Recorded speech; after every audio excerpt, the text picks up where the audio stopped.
This video is brought to you by Dr. Kristen R. Bromley's Guitar Method Book Series and Online Music Academy.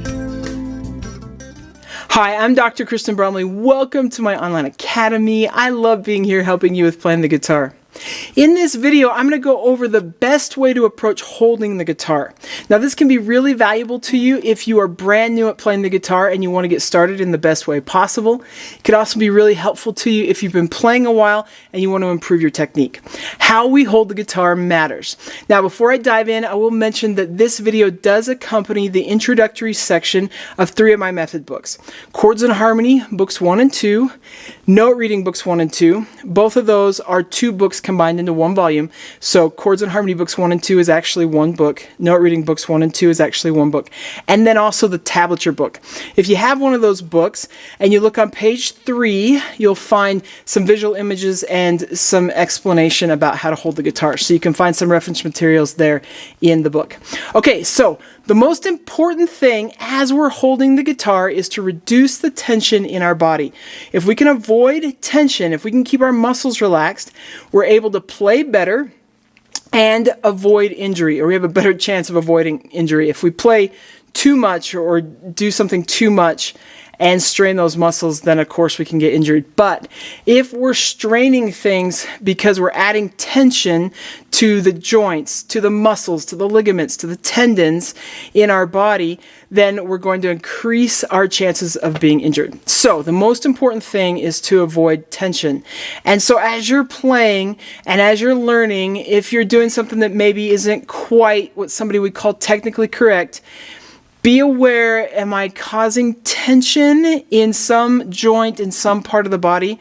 If I am, I need to adjust. If not, maybe it's okay. We don't all do things the exact same way.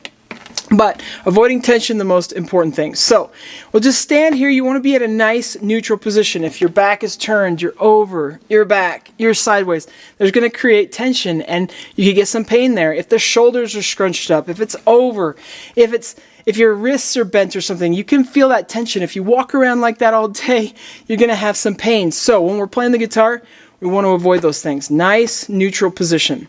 Now, when we're standing, of course, we've got a strap attached to the guitar. And when we're sitting, the guitar is sitting, unless we're using a strap while we're sitting to hold it in a different position. Usually this curved part is going to sit on our right leg. If we're playing classical guitar using the classical sitting technique, it's actually going to be positioned over on the left leg. I'm not going to get into the classical technique here in this video. There will be a method book with fingerstyle approaches coming out at some point, videos to go with it, and I'll go over it at that time. But here in this video, sort of talking the more standard way we approach playing for folk, rock, pop, country, whatever style you enjoy other than classical. Classical has a very specific technique that we take as we approach playing that style. So with this, you would be sitting over here on the right leg. Sometimes that shifts and adjusts how you would play the guitar slightly differently than how you're standing, and that's okay, but there's still similarities. We want to avoid that tension. So in standing, I find a nice neutral position. If the guitar is too high, the shoulder is going to be elevated, and of course you got tension. If it's too low, then my wrist is probably going to come around and be bent, and if I walk around like that all day, we're going to have pain. We want to avoid pain as much as we can. So I find a nice neutral position. For me, with the guitars when I'm standing, and depending on the thickness, acoustic, electric, it all changes slightly. But I like having the guitar with the neck elevated just slightly. And this, with my right hand, allows me to come around and sort of be at a neutral position with my shoulder. I'm not up high and I'm not reaching down low, just at a nice comfortable position there. Then with my neck, I've got it slightly elevated, and that helps my left hand.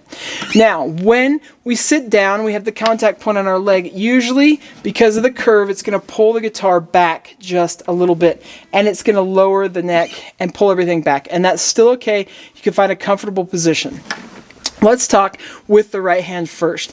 As I come around, besides having my shoulder dropped in a nice comfortable position and coming around and just finding that comfortable position, right where we've got that joint with our elbow, that's usually where we're going to be connecting with the guitar. The top and the side, we're just going to kind of put that part there. Now, it might be pulled back slightly more onto the forearm. It might be a little bit more forward, depending on what we're playing and depending exactly how we're holding the guitar.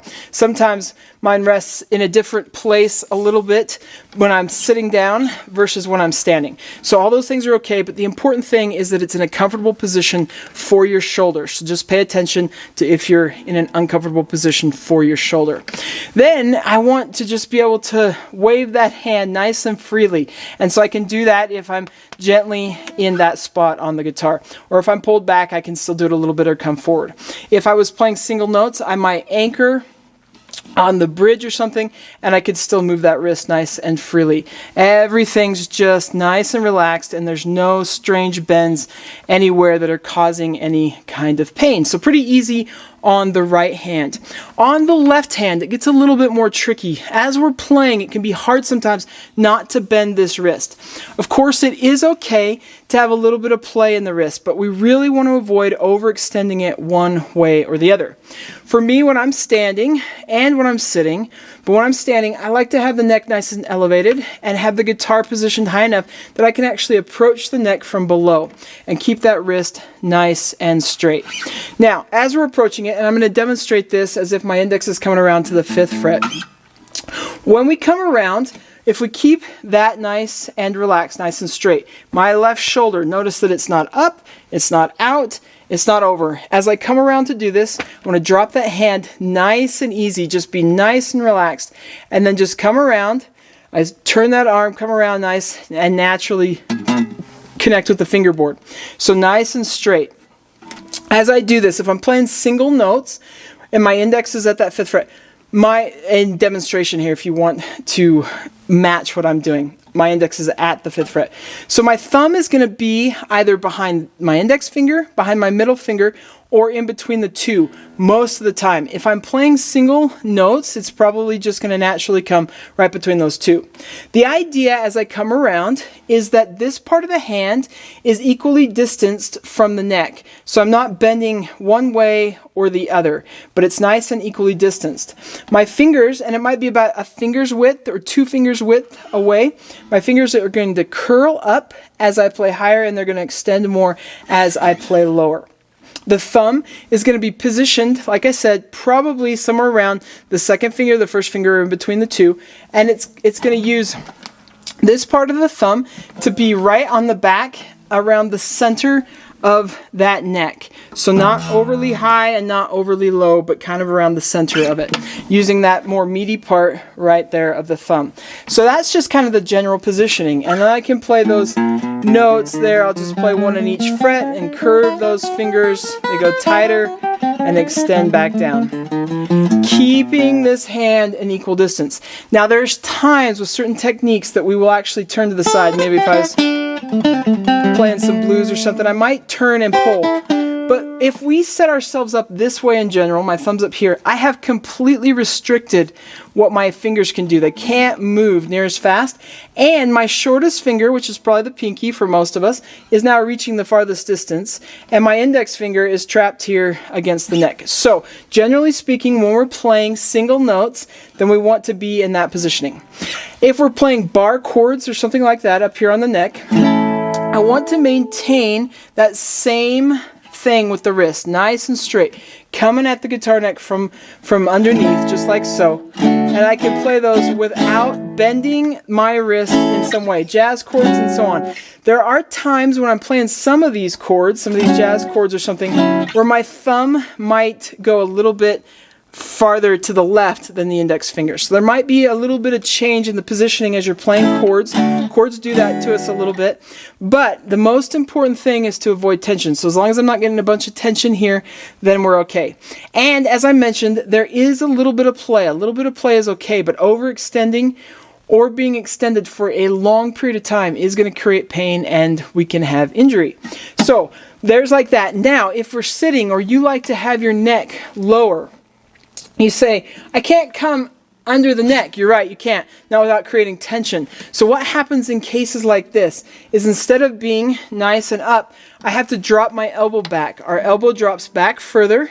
We still come at it with a straight wrist, but now my fingers are curved slightly differently, and this part of the hand might be touching the guitar just slightly differently. Here, it's not at all, but as we come back, you might find that it is, and maybe the thumb moves a little bit higher on the back of the neck, but basically I pull that elbow back, and I can play here without overextending in either direction as well.